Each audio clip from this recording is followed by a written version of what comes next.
Катты. Асан.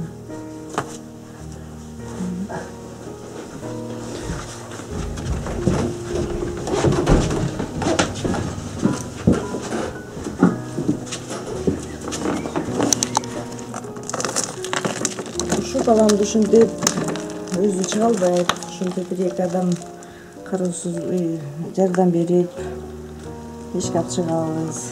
Ağa çayın öz altınca bas söyle cep. Altınca kayak menen bas şimdi. Anam demişim de köçögü, kaçıgı, ekası borçögü. Печеньясын алып турам, как положено. Дәрмектерди алып берип турам, алып жетишинче.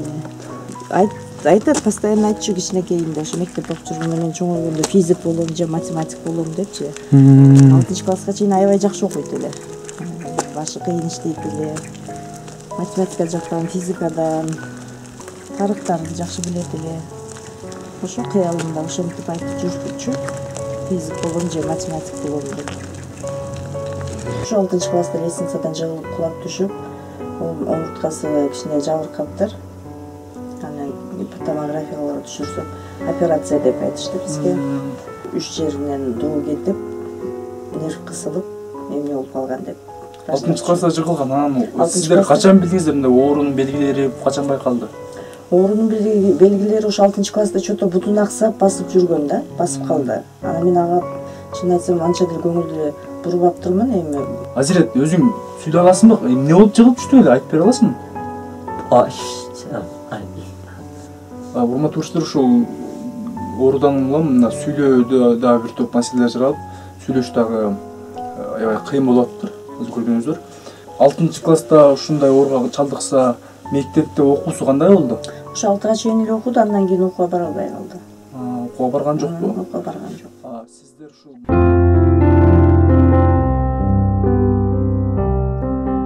Үйлүү болуш ар бир адамдын кыялы. Дал ошол кыялыңызды орундатыш үчүн мен сиздерге Карагай курулуш компаниясын сунуштаймын.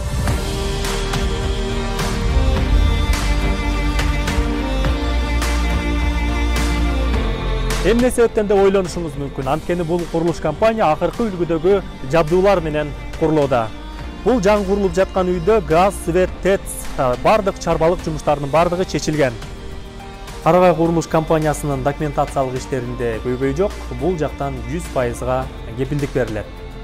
Бул курулуш компаниясы курулуштун А блогун толугу менен бүткөрдү. Ал эми калган 2 блогунда курулуш иштери жүрүп жатат. Дал ушул курулуш компания туурасында кенен маалымат алгыңыз келсе, өздөрүнүн YouTube каналы бар экен, ага катталып, кенен маалымат алыңыздар. Жана ошондой эле экран астында жазылган телефон номерлерге чалсаңыз, 24 саат бою сиздердин кызматыңыздарда. Кыялыңыздагы аянты кенен, тынч жерден үйлүү болгуңуз келсе, анда Карагай компаниясын тандаңыз. Анткени бул компания сиз ойлогондон да мыкты.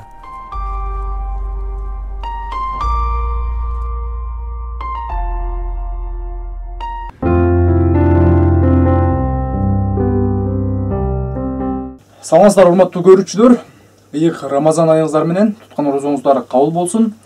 Биз өз берүүлөрүбүздү улантабыз. Бүгүн мен Ош облусунун Кара-Суу районундагы Төлөйкөн айылындамыз. Айылында турам. Анткени ушул жерге келишимдин себеби, мындан бир нече ай мурун мен ушул Кылычбек уулу Азиретти да тартып кеткен элем. Анда ал ушул омурткасынан жабыркап, Индияда жасалуучу $40,000 операцияга каражат чогулуп жатканын айткан.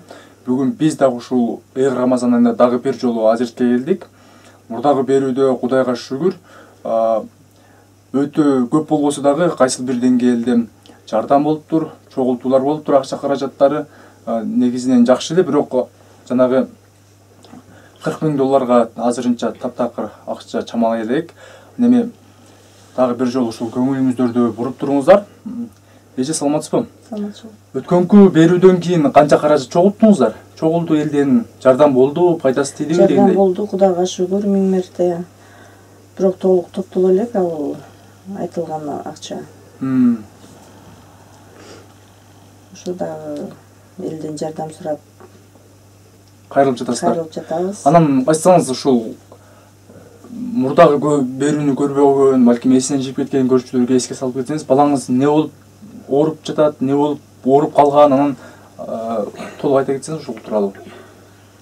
Кылычбек уулу азирет төрөлгөндө башында аябай жакшы эле төрөлгөн. Убагында привкаларын алып, чуркап жакшы эле басып жүргөн. 6-класска чейин окуп жакшы. Ошо 6-класста лестницадан жыгылып кулап түшүп, омурткасы кичине жабыркаптыр. Анан томографиялар түшүрсөк, операция деп айтышты бизге. Операция кылыш керек. Вот ошондо бала баспай калган себеби ошо үч жеринен доо кетип, нерв кысылып, эмне болуп калган деп. 6-класста жыгылган. Анан сиздер качан билдиңиздер мындай оорунун белгилери качан байкалды? Оорунун белгилери ошо 6-класста чото бутун аксап басып жүргөн да, басып калды. Анан мен ага чын айтсам анча деле көңүлдү бурбаптырмын, эми бутум ооруп атат деп ушинтип жүрдү. Анан ошо мезгилде эле атасы өтүп кетти. Буга көңүлдү эле бура албай калдым. Ошондон кийин уже атасынан кийин уже дагы резкий билинди да бизге ооруганычы. Анан эле уже азыр такай эле баспай калды. Врачтарга кайрылып эмне кылдык, ошо нерв кысылып калган, омурткалар эмне только операция кылса басып кетет бала деген. Азыр ушул керебетте ушул диванда эле жатат. Ооба, ошо. Эшикке элке кандай чыгат? Коляска менен бе? Эшикке шумкалары чыгарып, коляскасы бар. Коляскасында отурат. Көчө айланып, анан кайрап кирип коюшат. 6-класста ушундай ооруга чалдыкса, мектепте окуусу кандай болду? Ошо 6-га чейин эле окуду, андан кийин окууга бара албай калды. Окууга барган жокпу? Окууга барган жок. Сиздер ушул мектептен бул жанагы мүмкүнчүлүгү чектелгендерге атайын мектепке бара албаган жарандарга, балдарга келип мугалимдерге окутат да. Ошондой болуп мектептен келип окутпадыбы? Жок, андай деле кылган жок. Мен деле кайрылбадым. Эми жалгыз боймун, үчөөнү багыш керек, иштеш керек. Иш менен болуп андайга да жардам сурабаптырмын. Же алар өздөрү деле берилип келип окутушпады да. Кыскасы ошончо эле 6-класста билим оюндан калып кетти. Ошончо калып кетти. Азирет, өзүң сүйлөй аласыңбы? Эмне болуп жыгылып түштү эле, айтып бере аласыңбы? Урматтуу көрүүчүлөр, ушул оорудан улам мына сүйлөөдө дагы бир топ маселелер жаралып, сүйлөш дагы аябай кыйын болуп атыптыр, азыр көргөнүңүздөр. Анан өзүңүз айтып бере берсеңиз, эми операцияны кайсыл жактан кылыш керек экен? Операцияны Индия өлкөсүндө боло турган болуп атат. Ошо жак менен сүйлөшүп, эми ошо $40,000 деп ошентип айтышты, ал жакта врачтар. Эми ошого дагы жардам сурап кайрылып кетмекмин, ошо урматтуу кыргыз элимден. Ошо акчаны топтоп, баламды апарып, аман эсен барып, операция кылдырып келейин деген оюм бар.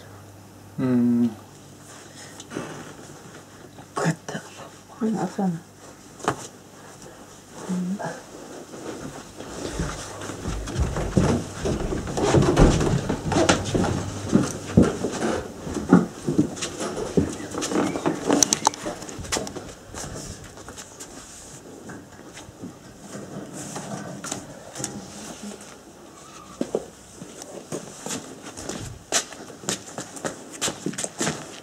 Азыр ушундай экен, бул сыртка чыгып, сыртка чыкканда ушинтип адамдын жардамы менен өзү таптакыр кыймылдай албайт. Ошондо бул белден ылдый кыймылдабайт эмес, э? Белден. Ушу баламды ушинтип өзү чыга албайт. Ошондо бир-эки адам кароосуз жардам берип эшикке алып чыгабыз. Анан неже ушул жана 6-класста аксап жүрдү деп атпайсызбы? 6-класста аксап жүргөн болсо, канчанчы класста анан ушинтип коляскага отуруп калды? Бурундай коляскага отуруп калганда бир 2 жыл, 3-үнчү жылга кетип атат. Ага чейин өзү алтынча басып эле же? Алтынча таяк менен басып эле. Анан кийин ушундай көчөгө чыгып, эки аксы көрсөтүп, эмне кылабыз? Айдантип. Демек жанагы сиздер неме болот да? Азыр эки балаңыз мектепте окуса, бул балаңызга дары-дармектерине кандай болот? Дары-дармек лечение кылып турабы же кандай? Дары-дармекти ар 6 айда больницага жаткырып турам. Лечениясын алып турам, как положено. Дары-дармектерди алып берип турам, алым жетишинче. Анан кийин мисалы үчүн тиги балдарыңыз мектепте окуса, күнүмдүк жашоодогу каражаттан кыйналбайсыздарбы деген? Эми кыйналганда кыйналабыз. Эми ар бир адамдын өзүнүн рызкысын берет экен Кудайым. Ушу тиричилик кылып эптеп иштеп өзүм. Сиздер мисалы үчүн кээде үйдө болбой башка жакка бир жумуштар менен барыш керек болуп калат. Ошондой учурларда кандай болуп калат? Ал кезде балдарым окууга кетет. Кеткен мезгилде мен чоң энесинкini алып барып коем. Чоң энеси карап, чоң энеси аябай жакшы жардам берет. Карашат. Абалары карашат, жакшы. Ошо чоң энесиникине алып барып, анан кайра үйгө алып келебиз. Азыр келечекте ким болуп, ким кайсыл кесиптин ээси болом деп кыялданчу эле бир айтчу эле. Айтат, постоянно айтчу кичинекейинде, ошо мектеп окуп жүргөндө мен чоңойгондо физик болом же математик болом депчи. 6-класска чейин аябай жакшы окуйт эле. Башы кыйын иштейт эле. Математика жактан, физикадан, тарыхтарды жакшы билет эле. Ошо кыялымда ошентип айтып жүрчү. Физик болом же математик болом деп. Азыр эми буюрса, ушул кыялдарына жетет, буюрса элибизден жардам болуп, басып кетсе буюрса, окууга окуп дагы эле жаш, университет тапшырып, буюрса кыялдарына жетсин. Жанары кетсин.